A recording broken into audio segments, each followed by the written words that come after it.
Good morning, good afternoon, good evening, wherever you are. Thanks for tuning in today. This is a quick one, but I really wanted to draw attention to this tool that I'd never heard of until reading the Wall Street Journal last night. The title of this article, it was called Go Delete Yourself from the Internet. Seriously, here's how.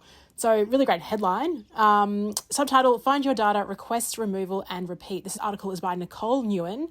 And she's basically just alerting us to this tool that Google has. The free tool is at myactivity.google.com. I was reading this article, it's like, oh my gosh, I really need to find out like what information about me is on the internet. So this journalist, Nicole, she said she used this tool and it was eye-opening for her. It uncovered her home address, her phone number and email, and along with her birth date and grandma's name. That was really scary. So I went to the tool immediately. All you got to do is you open the tool. That was the website I gave you, and I'll also link to it in the notes for this. And you pop in, you actually have to write what your home address is into it so we can verify it, which is kind of ironic. Anyway, I did that, and then it takes about 4 to 6 hours to search the web. So I did this last night. I've woken up to my results in the system, and it said I had 31 things to review. Now, it also searches if your email is available in any of these engines. Now, the good news is, for the 31 results to review, it gives me a result, and you can go through each one, and it will show you. So the first one is my website, firsttimefacilitator.com, and it shows that my email, hello@leannehughes.com, is on that site. It also gives you the option to remove the result. Now, because this is on my own website and I'm happy to advertise the hello@leannehughes.com site, I'm happy for that to occur. On Facebook, it again shows the hello@leannehughes.com. So it gives you these categories. Email, I'm sure address is another one. Now, thank goodness my address on my birthday isn't available on any of these sites. So all of 31, it's just my email address, which is there. Which is awesome. So I'm actually really happy about that. I was a bit nervous just putting my details through and just seeing like what was actually available.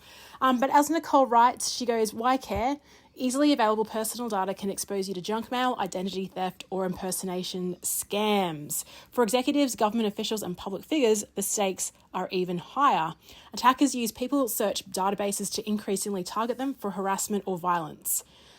Even private individuals can become victims of doxing, the malicious sharing of personal information. So if you've ever gotten a speeding ticket, bought a home, answered a census survey, or registered to vote, those details are now part of the public record. Now, this is in the US. It said credit card signups, magazine subscriptions, and warranty cards are other reliable sources of personal information.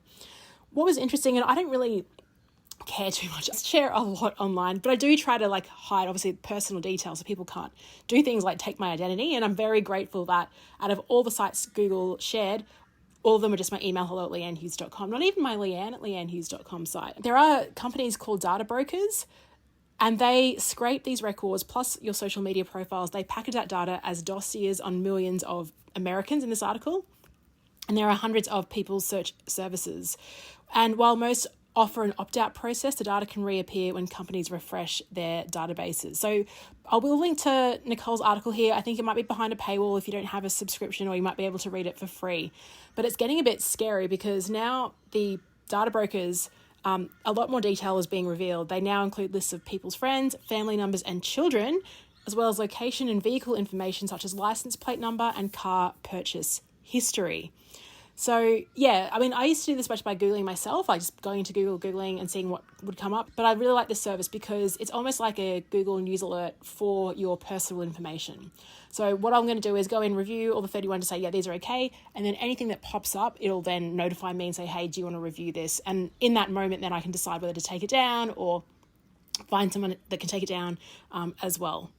There are also, of course, there's secondary markets. So there are companies that will do this for you. Sites like DeleteMe and OptOut, they offer free exposure reports as well, and you can pay for a subscription and they will submit opt-out services for you. So if you find that you do this and there's actually a lot of information out there you don't want, you can manually go through it, or you can get a company to do this on your behalf. And hopefully they're not linked into the data brokers associated with the data brokers that steal the information, because that would be a pretty good market, right? Steal the information, then sell the opportunity to have it removed.